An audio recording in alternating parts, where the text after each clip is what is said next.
الحمد لله وحده والصلاة والسلام على من لا نبي بعده أعوذ بالله من الشيطان الرجيم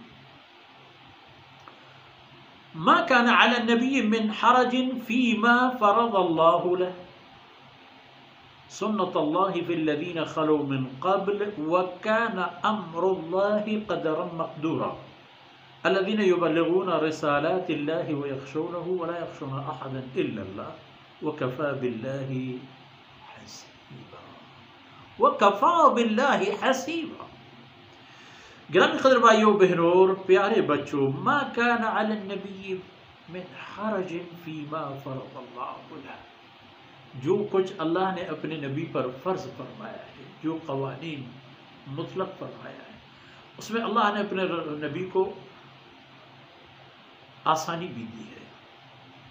کسی ایک حکم پر وہ کس طرح عمل کرنا چاہے، کس طرح وہ اس کی تعبیر و تشریح فرمانا چاہے، اس کو کوئی حرج نہیں ہے، اس کے لیے اس میں کوئی باک اور کوئی قباحت والی بات نہیں ہے، کیونکہ اللہ رب العزت نے انبیاء علیہ السلام کی طبیعت بھی اسی طرح کی بنا لی ہے، جو اللہ کے راستے سے کوئی الگ راستہ اختیار بھی نہیں کرتا. چھوٹی سی تعبیر میں آگے پیچھے کر لینے میں وہ حرج نہیں ہے.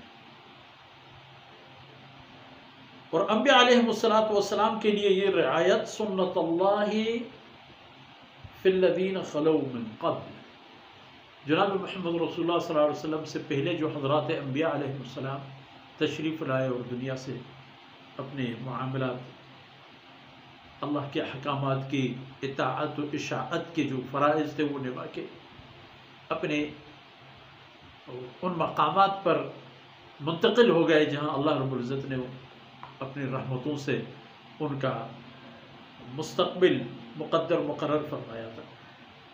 یہ اس سے پہلے والے سلسلے بھی اسی طرح رہے ہیں، اور یہی سلسلہ جناب محمد رسول اللہ صلی اللہ علیہ وسلم کے لیے ہے. وَكَانَ أَمْرُ اللَّهِ قَدَرًا مَقْدُورًا، ویسے بھی اللہ کا ہر معاملہ ایک مقدر اور تقدیر کے مطابق ہے جو طے شدہ ہے پہلے سے. اس تقدیر کا اندازہ بھی ہو چکا ہے، اس تقدیر کی مقدار اور اس تقدیر کے معیار، اس تقدیر کی کیفیت، کمیت، آگے پیچھے سب اللہ نے کر دیا. اور وہ حضرات انبیاء علیہ السلام ہیں، ان کی شان یہ ہے کہ یبلغون رسالات اللہ، وہ اللہ کے پیغامات کو پہنچا دیتے ہیں دیانت کے ساتھ، خیر خواہی اور امانت کے ساتھ. تو وَيَخْشَوْنَهُ، اللہ رب العزت کی پیغامات پہنچانے کے دورانیے میں وہ اللہ سے بہترین خوف اور خشیت کا مظاہرہ کرتے ہیں. اللہ کا خوف ہمیشہ ان پر غالب ہوتا ہے، اور اللہ کے خوف کے معاملے میں پھر ان کی شان عجیب ہے.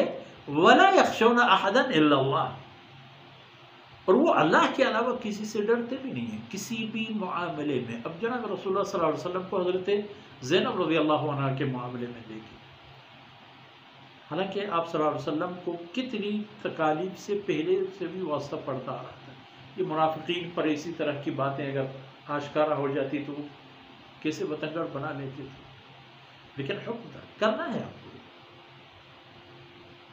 آپ کو جو کرنا ہے اللہ کی توفیق و تائید سے آپ کر لیں گے.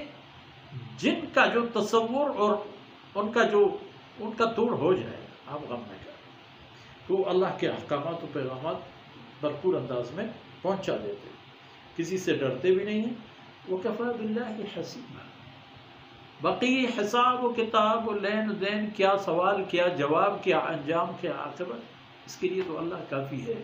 حساب لینے کے لیے اور حساب چکانے کے لیے، کیا حساب لینا ہے اور حساب کے بعد کیا دینا ہے، کیا لینا ہے، کیا سلوک کرنا ہے، اس کے لیے اللہ کافی ہے. اور اللہ کا فیصلہ بھی اٹل ہے کہ وَكَانَ قَدْرُ اللَّهِ قَدْرًا وَكَانَ أَمْرُ اللَّهِ قَدْرًا مَقْدُورًا. اللہ کا فیصلہ تو ایک مقدر ہے جو پیمانے میں آ کے مقدر ہو کے جا چکا ہے. صلی اللہ علیہ نبینا محمد وعلی آلہ وصحبہ.